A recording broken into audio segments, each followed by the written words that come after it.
Apa itu blended learning? Definisi blended learning pada beberapa literatur secara umum adalah metode pembelajaran yang menggabungkan antara metode klasikal atau tatap muka dengan metode pembelajaran yang menggunakan media online atau biasa disebut dengan e-learning. Lebih lanjut, University of Western Sydney pada tahun 2013 mengartikan sebagai blended learning refers to a strategic and systematic approach to combining types and modes of learning, integrating the best aspect of face-to-face and online interaction for each discipline using appropriate ICTs. Maka, pengertian pembelajaran berbasis blended learning adalah pembelajaran yang mengkombinasi strategi penyampaian pembelajaran menggunakan kegiatan tatap muka, pembelajaran berbasis komputer atau offline, dan komputer secara online, internet, dan mobile learning. Jika kita gambarkan akan seperti ini. Jika ditarik kesimpulan, pembelajaran berbasis blended learning bertujuan untuk meningkatkan hubungan komunikasi pada 3 mode pembelajaran, yaitu lingkungan pembelajaran yang berbasis ruang kelas tradisional, yang blended, dan yang sepenuhnya online. Lalu, selanjutnya, bagaimana perencanaan pembelajaran secara blended learning dapat disiapkan agar mencapai tujuan-tujuan pembelajaran dalam diklat atau pelatihan? Menurut Jared M. Carmen tahun 2005, beliau menjelaskan ada 5 kunci yang dapat disiapkan untuk meningkatkan kualitas pembelajaran. Pada konteks ini akan direalisasikan untuk pembelajaran dalam diklat atau pelatihan. Yang pertama, live event. Live event merupakan kegiatan yang dipimpin oleh instruktur pelatihan atau diklat, di mana semua peserta didik berpartisipasi pada waktu yang sama. Dalam penyelenggaraan pelatihan atau diklat ini, live event dapat berupa kelas klasikal atau tatap muka, atau online event atau secara daring yang diselenggarakan pada waktu yang telah ditentukan dengan dipandu oleh instruktur. Pada metode pembelajaran di kelas, peserta mendapatkan penjelasan dan contoh-contoh dari pengajarnya. Peserta juga dapat bertanya dan berdiskusi dengan pengajar terhadap kasus-kasus yang sering terjadi di lapangan. Yang kedua, self-paced learning. Pada bagian ini, peserta dituntut untuk dapat belajar secara mandiri dengan membaca materi yang sudah disiapkan pengajar. Bahan belajar harus dikembangkan menjadi berbagai bahan belajar yang didesain untuk dapat digunakan dalam belajar mandiri. Bahan belajar mandiri dapat berbentuk text-based maupun multimedia-based. Bahan belajar dapat didistribusikan secara online via web, mobile device baik berbentuk audio, video, maupun e-book.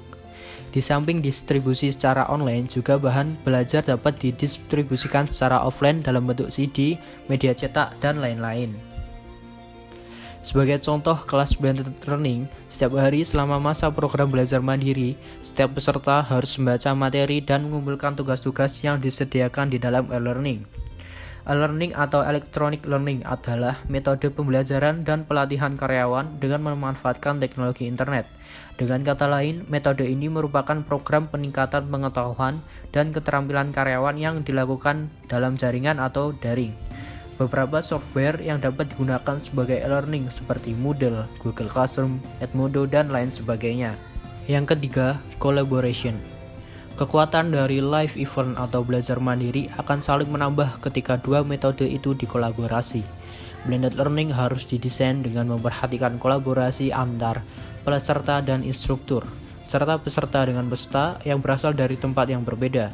Kolaborasi dilakukan dengan menggunakan media melalui tool-tool komunikasi dalam bentuk chatroom, forum diskusi, email, website atau weblog, mobile phone atau aplikasi media sosial seperti WhatsApp, Line, dan sebagainya.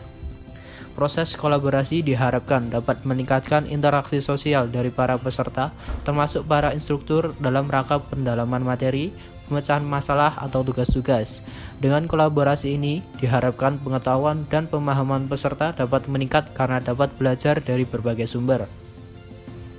Pada metode blended learning, seharusnya peserta secara proaktif untuk melakukan aktivitas belajar mandiri sesuai dengan jadwal yang telah ditentukan. Kesadaran dan motivasi menjadi penting dalam proses belajar mandiri.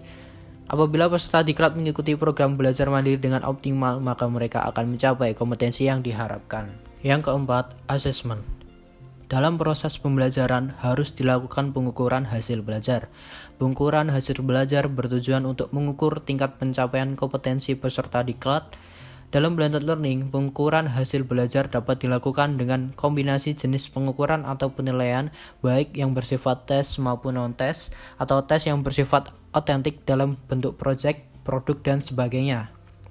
Kombinasi bentuk-bentuk pengukuran juga memperhatikan pengukuran yang bersifat online dan offline, sehingga memberikan kemudahan dan fleksibilitas peserta belajar mengikuti atau melakukan pengukuran. Dalam konsep penyusunan kurikulum diklat ini, pengerjakan tugas-tugas dimaksudkan untuk mengontrol agar para peserta dipastikan telah mempelajari bahan-bahan belajar yang sudah tersedia. Yang terakhir, performance support materials. Variable performance support materials terkait dengan media yang disediakan penyelenggara untuk peserta.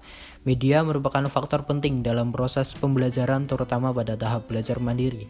Bagian yang juga tidak boleh kalah penting dalam pelaksanaan blended learning adalah sumber daya pendukung. Bahan belajar disiapkan dalam bentuk digital dan mudah diakses baik secara online maupun offline. Jika proses pembelajaran online dibantu dengan suatu learning atau content management system, harus dipastikan bahwa aplikasi sistem ini telah terinstall dengan baik, mudah diakses, dan lain sebagainya. Itulah beberapa cara dalam pelaksanaan pengelolaan pembelajaran secara blended learning dalam diklat atau pelatihan.